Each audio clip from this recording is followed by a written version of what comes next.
मुझे मेरी बेटी पर बहुत गर्व था। मेरी बेटी का नाम माला था। मेरी बेटी मेरे घर की खुशी थी, लक्ष्मी थी और बहुत ही ज्यादा खूबसूरत भी थी। जब उसने कहा कि वह डॉक्टर बनना चाहती है तो मैंने उसे नहीं रोका। मैं उसे क्यों रोकती? मैं चाहती थी कि वह डॉक्टर बने, लेकिन हम लोग गरीब थे। फिर भी बड़ी मेहनत करके उसे डॉक्टर बनाया था। अभी उसके हाउस जॉब के दिन थे, यानी कि इसके बाद वह एक पूरी तरह डॉक्टर बन चुकी थी और अपना अलग से क्लिनिक भी बना सकती थी। लेकिन अभी वह नए डॉक्टरों की सूची में थी, इसलिए नए डॉक्टरों को ज्यादा मेहनत का काम दिया जाता है, जैसे कि नाइट ड्यूटी वगैरह। सब जानते हैं कि रात को जागना बड़ा मुश्किल काम है। जब उसने मुझे बताया कि उसकी नाइट ड्यूटी रहेगी तो मैं बड़ी परेशान हुई। मैंने कहा कि जब तक तू घर नहीं आएगी बेटी, मैं परेशान रहूंगी। वह मेरी इकलौती बेटी थी। मेरे 2 बेटे भी थे, लेकिन जो प्यार मुझे बेटी से था वह बेटों से नहीं था। उसके पापा भी उसे बहुत प्यार करते थे। घर में उसकी एक बुआ भी रहती थी, वह भी उसे बहुत चाहती थी।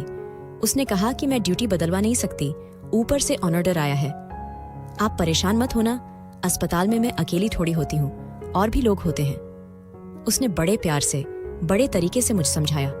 मैंने क्या मसला है, लेकिन वह बड़ी जिम्मेदार थी।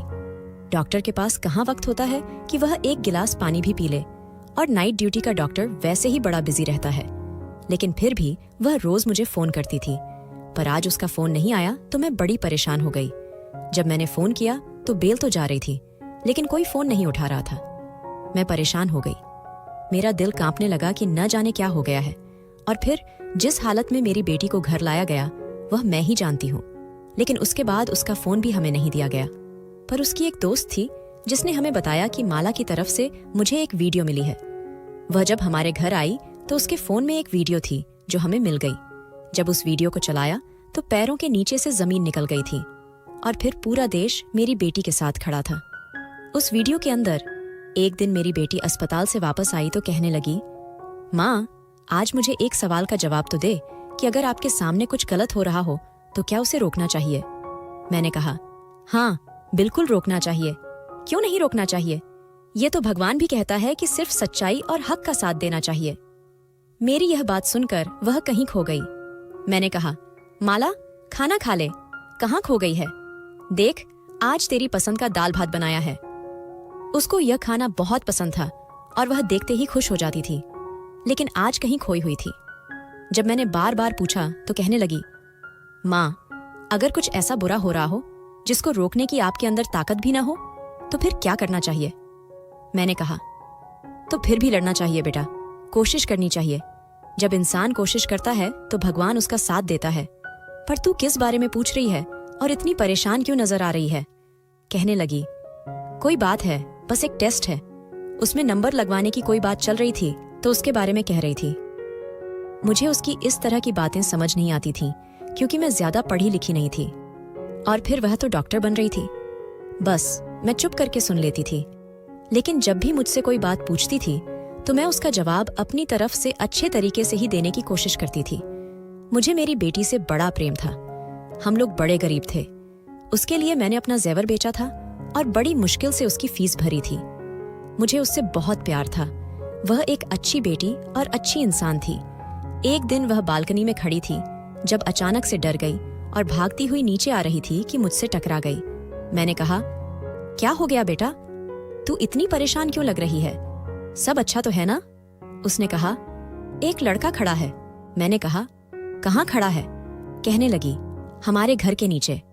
मैंने कहा, तो क्या हो गया? यहाँ पर तो बहुत सारे लोग आते जाते हैं, कुछ खड़े होते हैं, कोई फोन पर बात करता है। इसमें परेशान होने की क्या बात है? उसने कहा, आप मेरी बात समझी नहीं।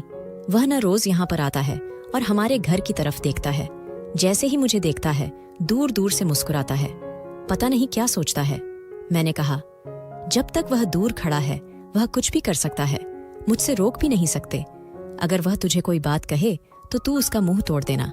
मैंने कहा, ठीक है। और मैं बालकनी में खड़ी थी जब वह घर से निकली। क्योंकि आजकल उसकी नाइट ड्यूटी होती थी, इसलिए वह शाम को ही जाया करती थी। जब वह बाहर निकली तो आज उस लड़के ने उसका रास्ता रोक लिया। मैं दूर से यह सब कुछ देख रही थी। पहले वह लड़का कुछ बोला, फिर माला ने कुछ कहा और फिर उसने उस लड़के के मुंह पर थप्पड़ मार दिया। वह फिर हाथ रखकर एक तरफ को चला गया और माला अस्पताल के लिए रवाना हो गई।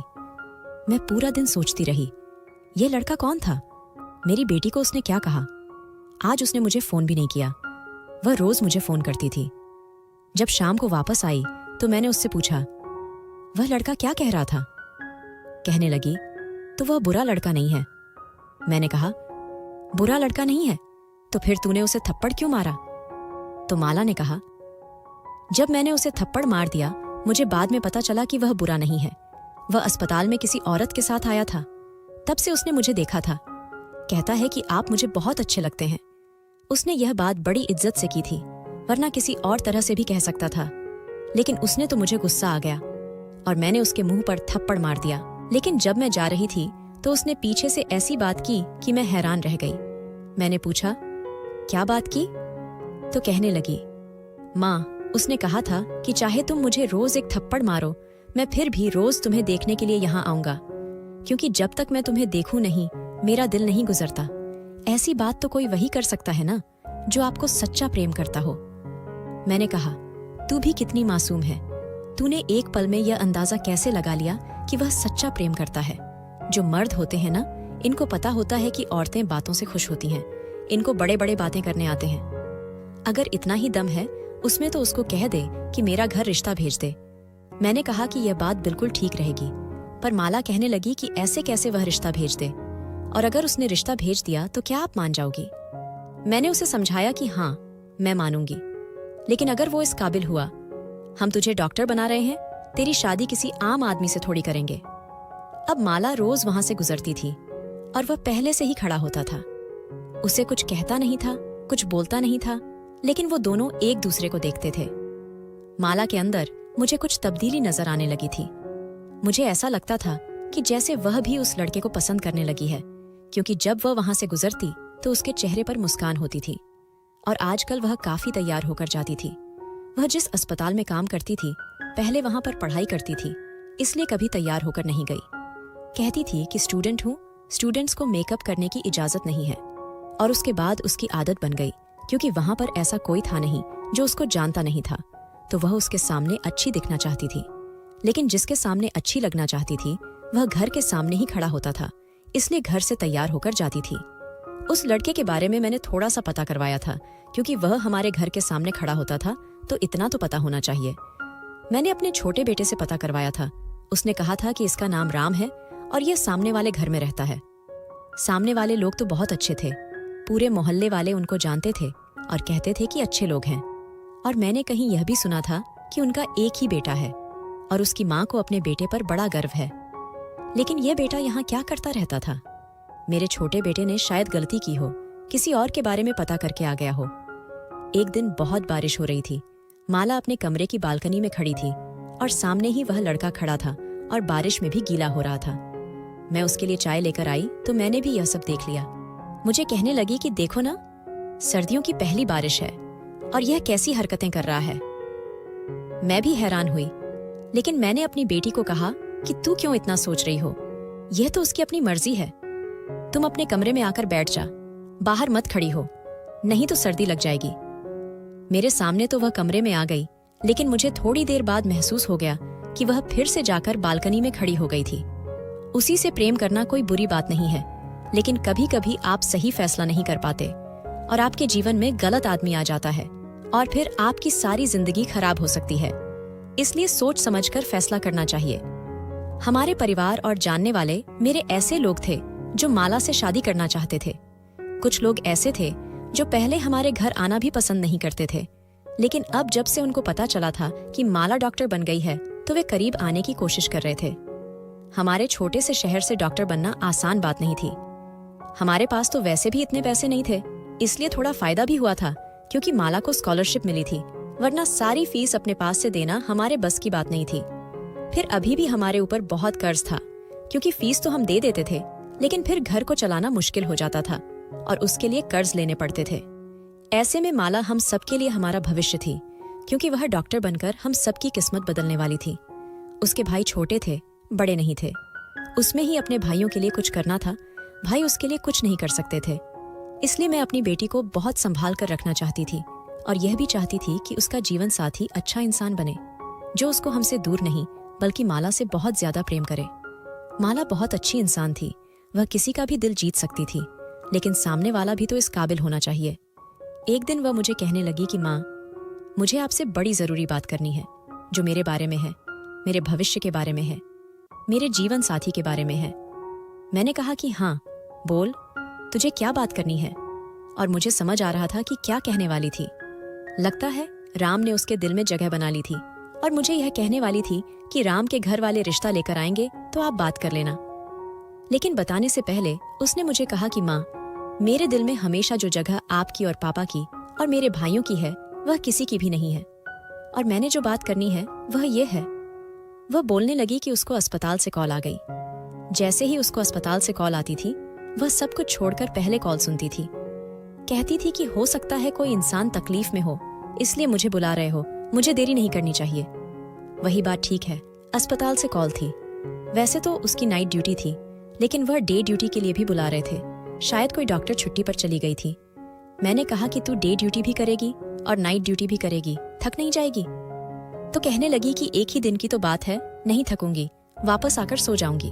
आप मेरी पसंद का खाना बनाकर रखना, मैं कल सुबह पहले टाइम वापस आ जाऊंगी। मैंने उसे कहा कि ठीक है, अपना मोबाइल वगैरह साथ ले ले और फोन को चार्ज कर लेना और अच्छे से खाना भी खा लेना। तेरे अस्पताल में खाना तो मिलता ही है ना? तो कहने लगी कि हाँ, मिलता है। और घर से जा रही थी तो पता नहीं क्यों मुझे अजीब सा लग रहा था। मैंने उसे पुकारना चाहा लेकिन नहीं पुकारा, क्योंकि कहते हैं कि जब कोई जा रहा हो तो उसके पीछे से नहीं बुलाते हैं। उसने कहा था कि जो जरूरी बात मुझे करनी है वह मैं आपके साथ ही करूंगी, क्योंकि आराम से चलने वाली बात है। अपने काम पर चली गई और मैं अपने कामों पर लग गई। उसने मुझे दोपहर में एक दफा फोन भी किया और बताया कि सब कुछ ठीक है। फिर उसने मुझे शाम को भी फोन किया और कहा कि बस आज थोड़ा काम ज्यादा है, लेकिन मैंने खाना खा लिया था। आपने खाना खाया तो है ना?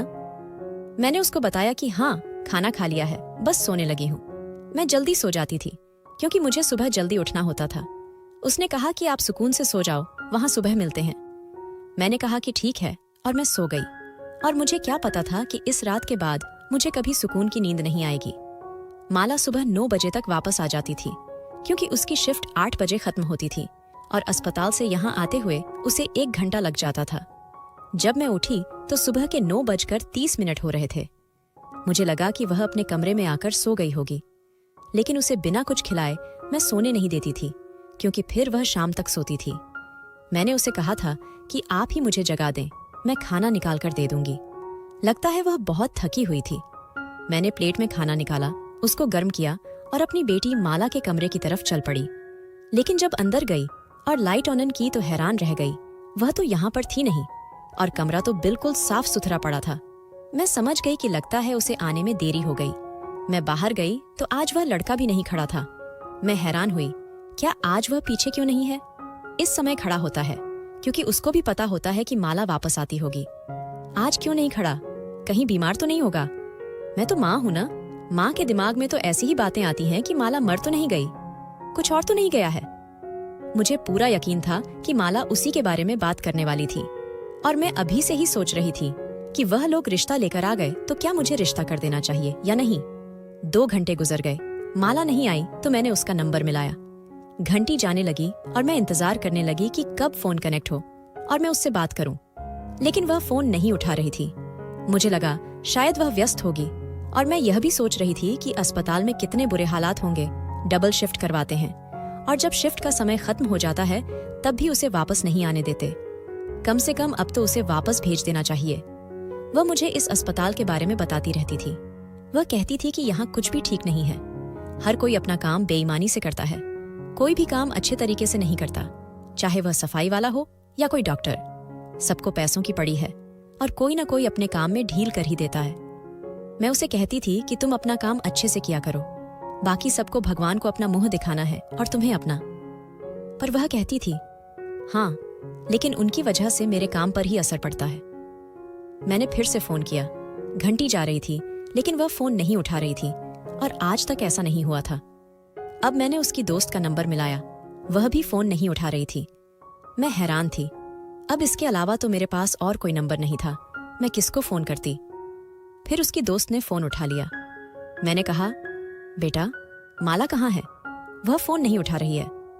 तो उसने कहा कि हम भी उसे ही तलाश कर रहे हैं। ये बात सुनकर मैं हैरान रह गई। क्या मतलब तलाश कर रहे हो? क्यों? क्या वह कहीं गायब हो गई है?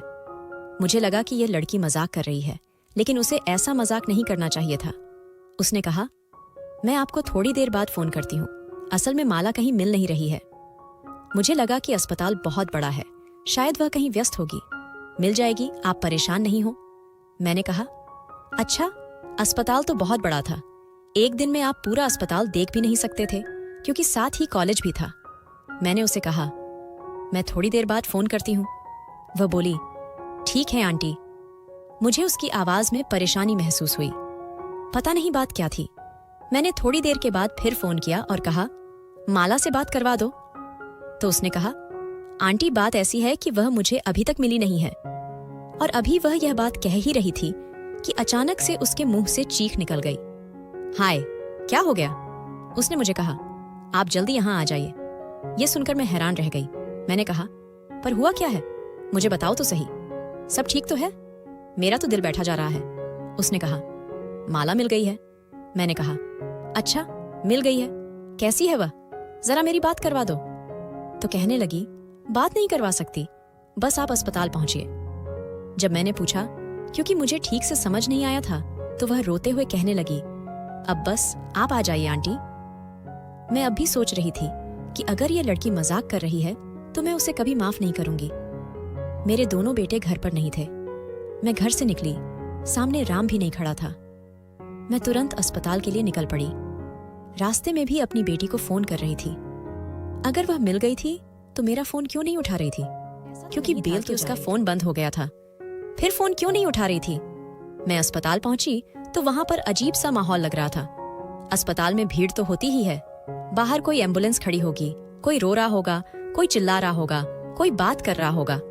यह सब कुछ तो सामान्य था, लेकिन मुझे देखकर लोग अजीब नजरों से देख रहे थे। इधर उधर देख रहे थे, जैसे मेरे से कोई बात छुपाई जा रही है, जैसे कोई ऐसी बात है जो इन्हें सबको पता है लेकिन मुझे नहीं पता है। मैं परेशान तो थी, पर मैं कभी कभी यहाँ आती थी। उसने मुझे तकरीबन अपनी सारी दोस्तों से और टीचर से और सीनियर डॉक्टर से भी मिलवाया था। मैं रिसेप्शन पर गई और मैंने कहा, तुम्हारा इस टाइम कहाँ होगी डॉक्टर माला? तो उसने कहा, आप दूसरी मंजिल पर चली जाएं, आपको पता चल जाएगा। यह बात भी अजीब सी थी। दूसरी मंजिल पर चली गई तो सामने ही उसकी दोस्त खड़ी थी और बहुत सारे लोग खड़े थे। अजीब सा शोर डाला हुआ था। पांव रखने की जगह नहीं थी। ऐसे लग रहा था कि मुफ्त में अपनी चीज बूट रही है या फिर कोई बहुत बड़ी बात हुई है जो ये सब लोग यहाँ पर जमा हुए थे। मुझे माला की दोस्त ने देखा तो रोती हुई मेरे पास आई और कहा, ये क्या हो गया? मुझे नहीं पता आंटी, मैं वहां पर नहीं थी। अगर मुझे पता होता तो मैं कुछ ना कुछ जरूर करती। मैंने कहा, क्या कह रही हो तुम? हुआ क्या है? माला कहाँ है? तो उसने मुझे एक ही लाइन में बताया, माला अब इस दुनिया में नहीं है। और मुझे ऐसा लगा कि जैसे मैंने यह बात नहीं सुनी, लेकिन असल में मैंने सुन ली थी और मेरे दिल तक यह बात चली गई थी। मेरी हालत अजीब सी हो गई थी। तभी वहां पर एक आदमी आया। उसने कहा, आप हैं डॉक्टर माला जी की मम्मी? उनके साथ बहुत बुरा हुआ है। वह मुझे बताने लगा कि हुआ क्या था। वह मुझे ऐसी ऐसी बातें बता रहा था जो आप अपनी बेटी के बारे में कभी नहीं सुनना चाहती थी। दुनिया की कोई भी माँ ऐसी डिटेल नहीं जानना चाहती होगी जैसी वह मुझे बता रहा था। जब उसने कहा कि 20 लोग थे तो मैंने हैरान होकर उसकी तरफ देखा। मैंने कहा, क्या कह रहे हैं आप? 20 लोग थे? मेरी बेटी 20 लोग? वह लोग 20 थे। मेरी बेटी के साथ क्या किया उन्होंने? वह मुझे पहले ही बता चुका था, लेकिन अब मुझे समझ आई थी कि कितना बड़ा अनर्थ हो गया था। मेरी हालत बुरी हो गई। मुझे बस दूर से माला की एक झलक दिखाई गई और उसके बाद मुझे पीछे कर लिया गया और बॉडी को पोस्टमार्टम के लिए ले गए। मेरी हालत इतनी बुरी हो गई थी कि मैंने चीखना शुरू कर दिया। मुझे उसकी दोस्त ने संभाला। मेरे चिल्लाने की आवाज पूरे अस्पताल में गूंजने लगी थी। सबको पता चल गया था कि क्या लग रहा है, माला की माँ आ गई है। उन लोगों का कहना था कि नाइट ड्यूटी पर थी और उसके बाद अचानक से कहीं गायब हो गई। उसको कोई मरीज बुलाने के लिए आया था। फिर हम लोग उसे सुबह ढूंढते रहे, तलाश करते हुए। हमें नहीं मिली और फिर एक अंधेरे कमरे में वह हमें ऐसी हालत में मिली। हमें लगता है कि उसके साथ ये सब कुछ करने वाले 20 लोग थे, लेकिन वह कौन थे, कहां से आए थे, ये किसी को नहीं पता। और वह अब इस दुनिया में नहीं है। लगता है उसने खुदकुशी कर ली है। अस्पताल वालों ने हमें बहुत तंग किया, बहुत जलील किया। हमें बॉडी नहीं दे रहे थे। कभी कह रहे थे आपकी बेटी ने लगता है अपने किसी दोस्त को बुलाया था और मामला खराब हो गया। कभी कह रहे थे कि एक दोस्त नहीं था, 4-5 लोग थे, यानी कि बॉयफ्रेंड थे।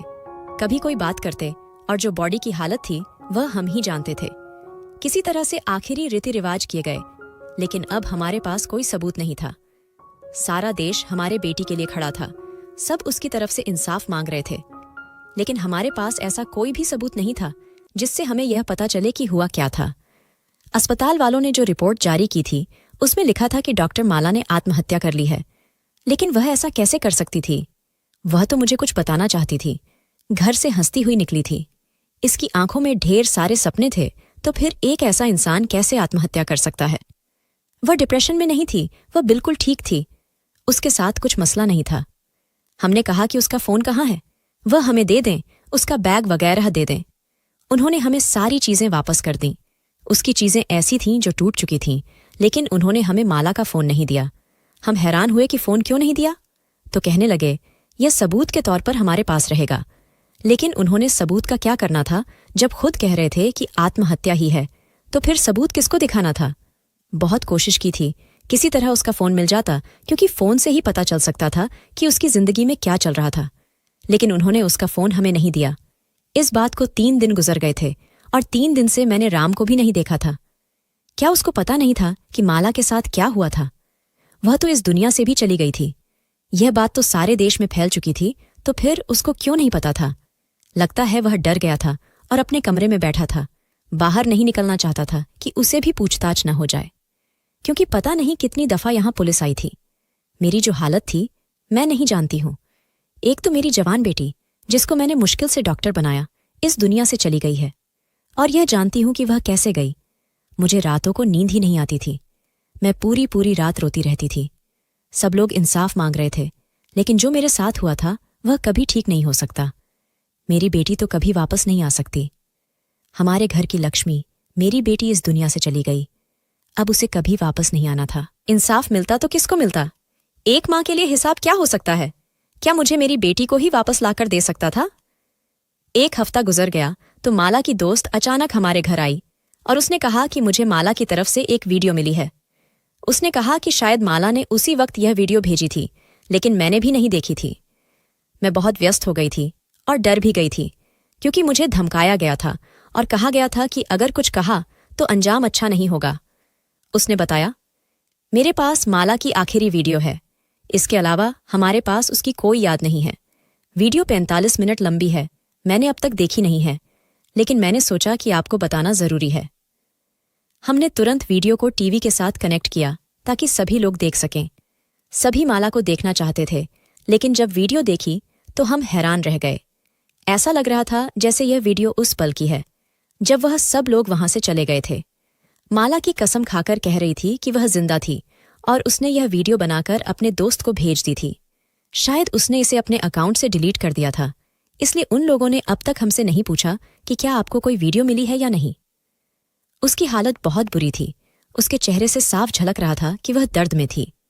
वह कह रही थी कि अस्पताल वाले कुछ बहुत बुरा कर रहे हैं, मुझे सब पता चल गया है, इसलिए उन्होंने मेरे साथ यह सब किया ताकि मुझे चुप कराया जा सके। मरीजों के साथ अच्छा नहीं हो रहा है, बहुत से बुरे काम हो रहे हैं अस्पताल में। थोड़ी और जानकारी देने के बाद उसने कहा, माँ, मुझे माफ कर देना और राम से भी कहना कि मुझे माफ कर दे। मैंने उससे शादी करने का वादा किया था और मैं तुमसे यही बात करने वाली थी, लेकिन अब मैं जिंदा नहीं बच सकूंगी, कोई मुझे नहीं बचा सकेगा। वह अपने भाइयों के नाम लेने लगी। परेशान नहीं होना और तुम लोग मेरा बहुत ख्याल रखना। आखिरी में उसने कहा, मैं तुम सबसे बहुत ज्यादा प्यार करती हूं, तुम सब मेरे लिए बहुत खास हो। जहां भी रहूंगी तुम सबको याद करती रहूंगी, मेरे लिए उदास मत होना। यह वीडियो देखकर मेरा दिल बहुत दुखी हुआ। माला की दोस्त कह रही थी, इस वीडियो का कुछ न कुछ करके हम इंसाफ दिला सकते हैं। मैं फिर से इतने बड़े दुख में चली गई थी। 1 हफ्ते बाद हमें पता चला कि राम ने आत्महत्या कर ली थी। जब उसे पता चला कि माला के साथ इतना बुरा हुआ और अब वह इस दुनिया में नहीं है, तो उसने भी जहर खा लिया। उसने अपने आप को खत्म कर लिया। यह खबर सुनकर हमें और भी ज्यादा बुरा लगा। राम अपने माता पिता का इकलौता बेटा था। इसका मतलब कि वह माला से बहुत प्यार करता था। जब उसे पता चला कि माला इस दुनिया में नहीं है तो उसने भी आत्महत्या कर ली। अब इस बात को 1 महीना होने वाला है, लेकिन असली मुजरिमों तक कोई भी नहीं पहुंच पाया है। सब लोग अपनी अपनी बातें कर रहे हैं, अपनी अपनी कहानियां सुना रहे हैं। मेरे पास बहुत से लोग आए हैं, मुझे तसल्ली दी है, कहा है कि सब ठीक हो जाएगा, लेकिन मुझे कुछ भी ठीक नहीं हो रहा है। आप लोग ही बताएं कि अब क्या करें। दिन पर दिन गुजरते जा रहे हैं और वह लोग जो इस सब के लिए जिम्मेदार हैं अभी तक पकड़े भी नहीं गए। आपको क्या लगता है कि माला को इंसाफ मिल जाएगा? दोस्तों, वीडियो कैसा लगा? कमेंट करके जरूर बताएं। वीडियो को लाइक और चैनल को सब्सक्राइब जरूर करें।